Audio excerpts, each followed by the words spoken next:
Yeah, so I decided to play first this game, and I lead off with a mulligan, and he keeps, and I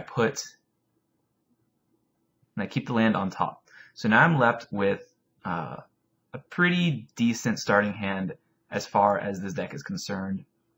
I've got a land that is pretty much going to do nothing off the bat, but I do know I have a land on top of the deck. Then I have a Sensei's Divine top, which is really good at sifting through cards. As you can see, it's just a 1 mana artifact. First ability for 1 mana, I can look at the top 3 cards of my deck and put them back in any order to give a little bit of filtering, and then I can draw a card and put this card on top of the deck, sort of replaces, and then I draw it next turn, recast it.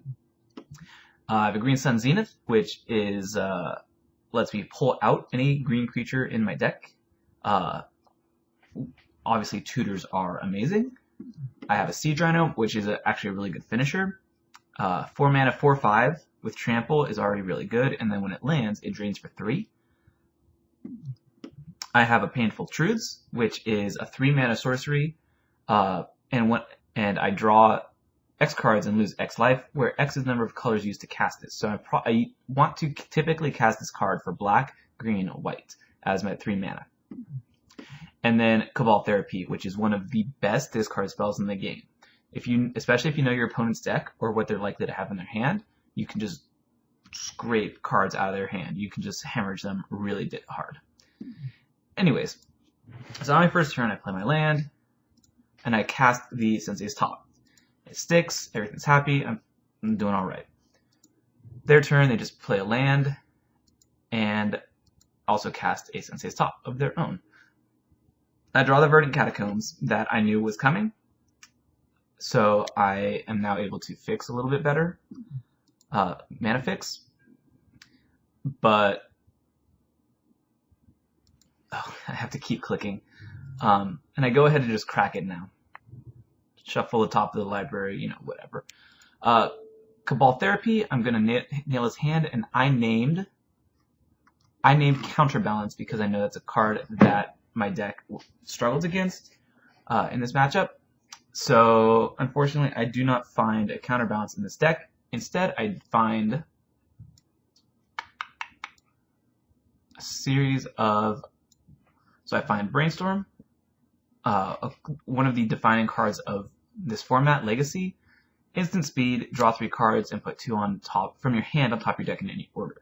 That whole put on top of your deck in any order is really important in this format because of the presence of fetch lands, which let you shuffle your library. So what you do is you draw 3, put your 2 worst cards on top of your deck, and then shuffle them away by cracking a fetch land. It is the typical play with Brainstorm. Super powerful dig. Next is his Wincon, Entreat the Angels. The gist is it creates X 4/4 angel flying creature tokens, and it has Miracle, which is if it's the first card that you draw in a turn, you cast it for its separate Miracle cost, and it makes it cheaper. Same effect, but it makes it cheaper. The whole first card that you draw works out really well when you get to manipulate the top of your library as well. And so this deck is more than just Brainstorm and Shuffle. It's also Brainstorm and then Entreat when you untap. Then he has Permission. I got to play around the Force of Will to counter. Otherwise, he gets to counter my spells for basically free. Free counter spells are extremely powerful.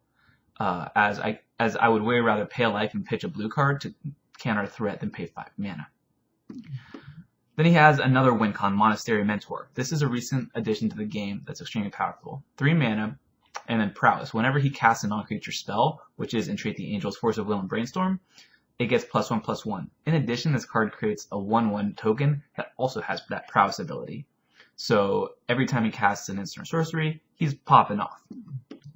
Then he has 2 copies of Terminus, which is a little unfortunate in this draw, but typically that's actually a strong card against my deck, where I am a more creature-heavy deck, and this just nukes the board.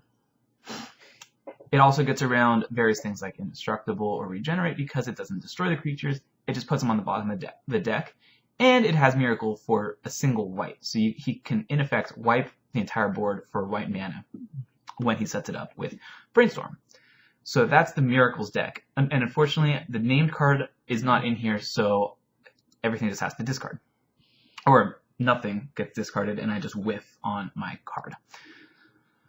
And so at that point, I pass the turn.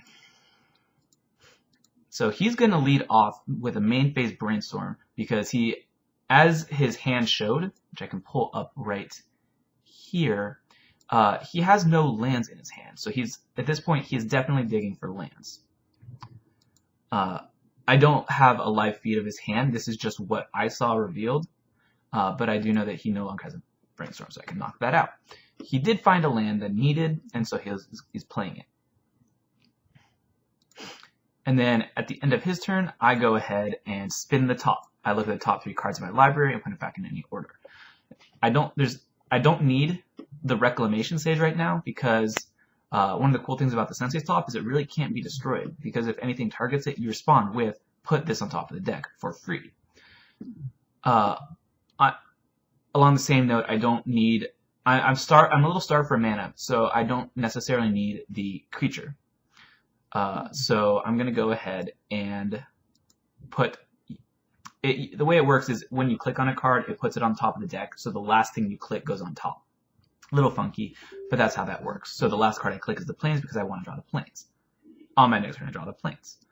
So I'm feeling a little bit better on mana. And here I'm not getting full value out of this, but I'm just going to go ahead and pop the Painful Truth. No. This is a different play. Here, knowing my opponent and seeing that he has various spells in his hand, like he obviously put cards back and has not yet shuffled, but he obviously has some pretty powerful spells hiding out in his hand. So here I'm casting Green Sun's Zenith, and the card that I'm searching for has to be green and then 1/2. It has to be green creature card with converted mana cost 2 or less, and then I put it on the field. Which also, the fact that it puts it on the field is really strong. Anyways, I go into my deck. Don't need to dig through that. But I pull out... Oh, this is a bug that it always pops up the graveyard. I pull out Gaddock Teague, which is basically the fun killer. So any non-creature spell that costs 4 or greater cannot be cast anymore. And any non-creature spell with X cannot be cast. This applies to both players, but my deck is more creature-based, as I said, and his deck is running non-creature spells with X in the cost and non-creature spells that cost more than 4. And then with Force of Will, even though if he wants to pay he could pay the alternate cost, but the card itself still costs more than 4, so Gaddock Teague blocks it down. So I get that out, and I'm pretty much telling him just shove off.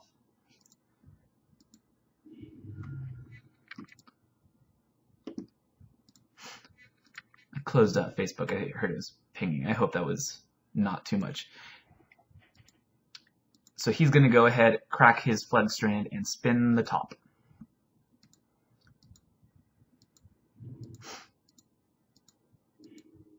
So he then, at the end of my draw step, after I draw my card, he is going to flash in Vendilion Click. This is a typical play with Vendilion Click, as it is the biggest my hand will most likely be during the turn, and it also is before I have a chance to main phase actually do stuff.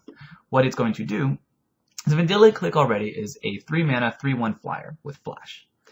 What it also does is when it lands, it looks at my hand, and he may choose a card from my hand, and it goes on the bottom of my deck. Then I draw a card to replace it. It's way stronger than it appears, as a lot of times you can pick out the one necessary card, throw it away, and your opponent gets a card that they're not trying to get. Because throughout these games, your hand is ideally sculpting closer and closer to either doing something crazy or... and he's also picking out cards from my initial hand, which I would be keeping for some reason. There's a lot more that could go into it, but for now, it's still just a 3/1 flying beater, evasive beater. So he's going to look at my hand, and he's going to drop the Siege Rhino, and instead I'm going to draw a Bayou. So I just lost my 4-mana 4/5 Trampler at the cost of getting a land. So and that was during my turn. So to continue, I play my Bayou, and I'm going to draw Painful Truths for full value, or play Painful Truths for a full value. And so obviously losing 3 life is whatever, because I just got to draw 3 cards. I very much whiffed by drawing 3 lands. On the plus side, I'm not going to draw those later. I don't attack with the Gaddock Teeg because I don't want it to get eaten by Vendilion Clique, because Gaddock Teeg is pretty much keeping me from just straight dying. He plays a land, he goes in, and here he's starting the race because he knows 3 power is greater than mine 2 power, and he'll win any race, especially because I'm already down to 16. And so he's going to continue by playing the Monastery Mentor that we saw earlier. So now whenever he casts a non-creature spell, he's going to make a token, a creature token that will stick around, and both of them get elevated for the turn when he casts non-creature spells. Meanwhile, I'm going to spin the top, and I see that I have a fetch land. I have a Caracas, which is, it taps for white like a plains. It also returns legendary creatures to their owner's hands for free. That's a really interesting ability. This card has just been reprinted actually, but it's a very staple card in Legacy. And I also have Pernicious Deed, which is 3 mana enchantment. So 3 mana, and it does nothing when it lands, it just sticks around. But then later at any time you may pay X and destroys all artifacts, creatures, and enchantments that cost X or less. So it's a sort of initial investment to make it stick, and then later you can untap everything and then sweep the board. And so out of these cards, while the Vendilion Clique is legendary, that's not a card I would want to be bouncing with Caracas. This is not legendary, and Gaddock Teeg is legendary, but I also don't necessarily want to be bouncing it either. So what I really want is the Pernicious Deed, especially because the tokens that this guy spits out cost 0. So worst case, if I crack this for X equals 0, I still get to sweep the tokens. Ideally, I would want to crack it for X equals 3, and the strategy that I'm planning here is play this, get it out, and then next turn I can draw Caracas, which when I then do pop Pernicious Deed at a later turn, I can bounce the Gaddock Teeg back to my hand with Caracas, and then I don't lose it, and hopefully my opponent will lose his board.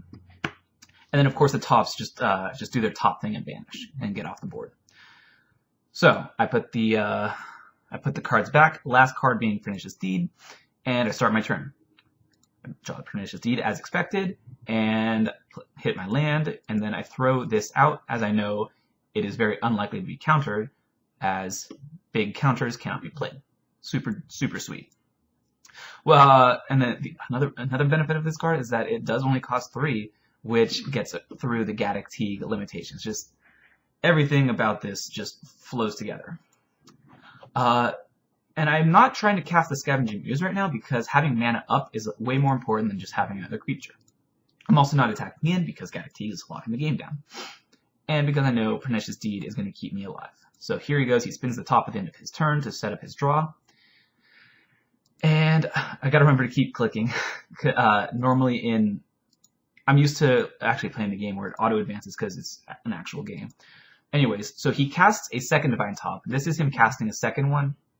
And so the first trigger that went through was the Prowess, and it gets bigger. The second trigger is to create the token, right there. And now the Sensei's top lands.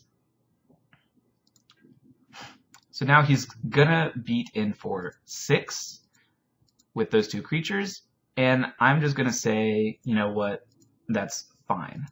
Because I know that I am about to sweep the board in just a second. And life doesn't matter until you lose your last one. Simple stuff. Set up my next draw. The new card is Path to Exile, one of the best removal spells in the game because it costs 1 mana. And it's exile a creature, not destroy, but it's full exile creature, and then they get a basic land. The cool thing about Legacy is some decks just straight up don't run basic lands, so this is just a 1 white exile target creature, period. Instant speed. The other reason that I'm putting the fetch land at the bottom every time is because I do have 2 lands already. I'm not searching for lands, and I also don't want to necessarily shuffle this deck away. Anyways, grab the Caracas, play the Caracas, and I'm just gonna pass turn here. Still no beats, because that monk if he plays any instant, it jumps up and my Gaddock Teeg gets eaten. And so he spins his top.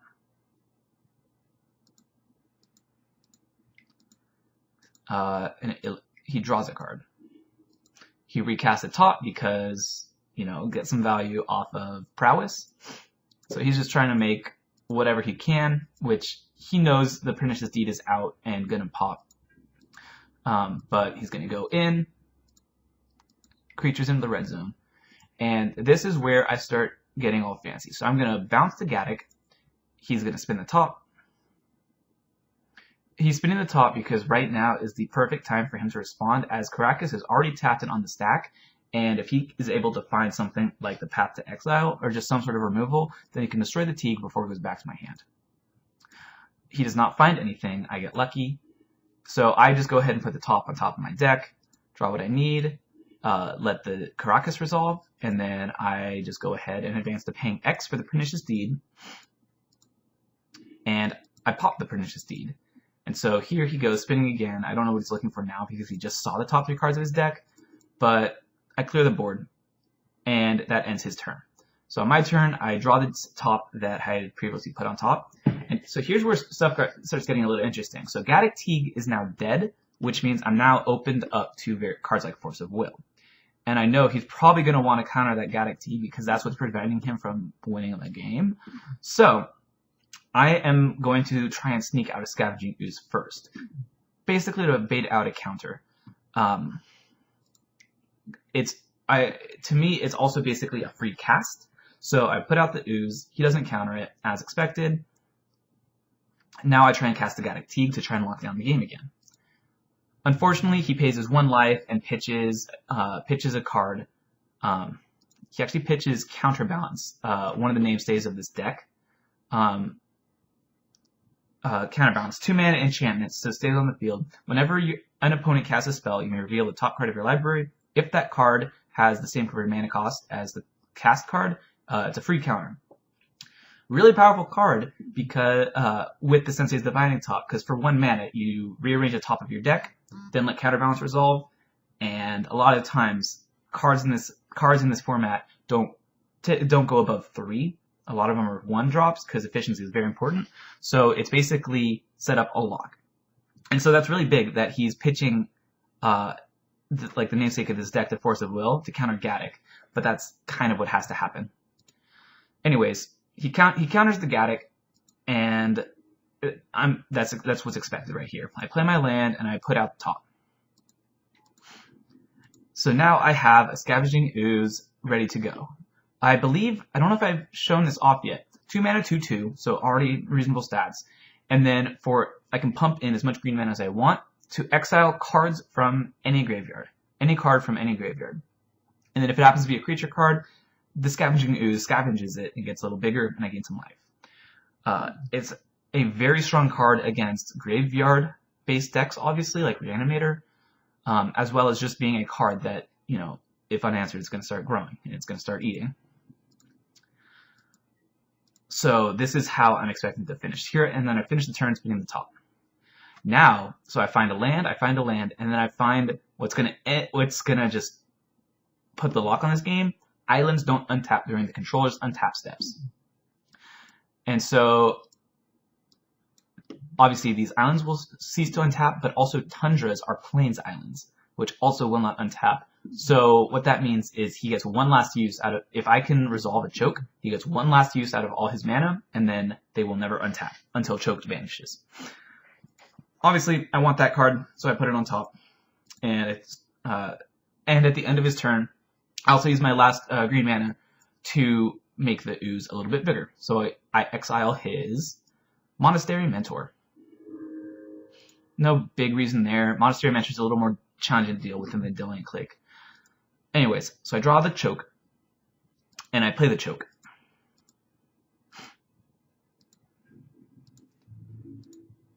And I get in the red zone, beat him. So I could be eating more creatures and getting in for a little bit more damage, but at this point, I'm not trying to overextend my mana usage. I can always draw at the end of his turn, yada yada. So here, he's going to draw a card with the top, And the card that he draws is actually Entreat the Angels, one of his win cons. So he is going to tap out the rest of his mana. So he's done with his mana thanks to Choke, and he's going to cast it for Miracle. So he's going to create a total of 2 4/4 Flying Angels. I'm at 8 life. Uh-oh, what's going to happen? I do have Pact to Exile, which will deal with at least one of them. But then there will still be one more flyer to deal with. Anyways, so we get into combat. He's just going to go in because right now on board, I'm dead. Minus the Scavenging Ooze instant in a life game, but so he's beaten in. I see he's just fully tapped out, so I'm going to spin the top, see what I get. I see I have actually the same cards coming through, and so this is where the fetch lands are going to be coming in useful. So I'm going to put the Windswept Heath on top of my deck to just shuffle that top, and top of my library and get a different selection. So I'm going to exile one of his angels. It's gone. He can pull a land. He pulls a Plains because that actually will untap, but he gets in for 4. I start just eating a few more creatures just to, gain whatever life I can. I also exile the Entreat, so he can never cast it again, as there are definitely ways that he can bring cards back. So I draw the Windswept Heath. I play the Windswept Heath, so I can shuffle the top of my deck. That does put me actually back down to 4, so at this point, since he has no creatures in his graveyard, I would have to start eating mine, which my deck doesn't necessarily want to do, but anyways. And so here I'm spinning the top, and I see there's another top, there's another fetched land, and oh, what's this? Abrupt Decay can't be countered by spells or abilities. Destroy target non-land permanent with converted mana cost 3 or less. Tokens have converted mana cost 0, which is 3 or less. I just found my out. So I'm feeling really good right here. I put the Abrupt Decay on top of the deck, and I go ahead and move on to just, beat in. But at this point, I'm feeling pretty good. I'm like, I got this game unlocked. The Choke is choking him. I have removal for his last angel, so he has no more pressure. And so here is where I am. So at this point, I'm casting Cabal Therapy from the graveyard. It has flashback, sacrifice a creature, which lets me get into his hand and discard a card for the cost of a creature. Now I know at the end of his last turn, he put the Sensei Divining Top on top of his deck in order to draw the angel. Or during the end of my last turn, he cast Entreat the Angels. Then on his turn, he would have drawn this Sensei's Top, as that was the top card of his deck, and he didn't cast anything because he was choked out. His mana was out. All he did last turn was beat. So he has a Sensei Divining Top in his deck, and that's a card I really want to get rid of because then that sets up his later draws. So I'm going to flashback Cabal Therapy by sacrificing the Dryad Arbor. Dryad Arbor is also a land creature. It's a very interesting concept. It's a land that is affected by Summoning Sickness, but it can beat for 1/1. But it still taps for green as a forest would. It can be fetched out by any fetch lands that says get a forest. So, very, very interesting card. Being a land creature is just, there's a lot of possibilities that open up with it. Anyways, so I cast the flashback, I name Sensei Divining Top, and what do you know? Sensei Divining Top is in his hand, as well as 3 Terminuses, which are not actually going to get cast anytime soon, as he has no mana. And no way to put the Terminus on top of his deck, because he has no mana to do so, no Brainstorm, and not the blue mana to do it either. So, I nail the Sensei's Top, and I pass turn. So here he's probably thinking, alright, I'm going to get it with the Angel. He'll Scavenging Ooze some life, but then this is where I just pick up the Abrupt Decay, cast it, and say GG, and he concedes. So this was a lot of talking for this first experiment. I want to know how it was taken. If I was talking fast about some cards, I hope to explain my thought processes and interactions between all of them. And I got to remember to actually click the next step button a little more. Otherwise,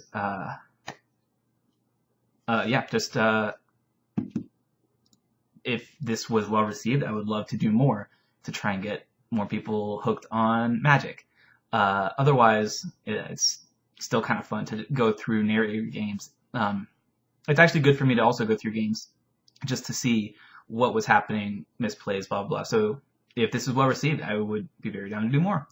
I'm just talking, so I'll just end it here.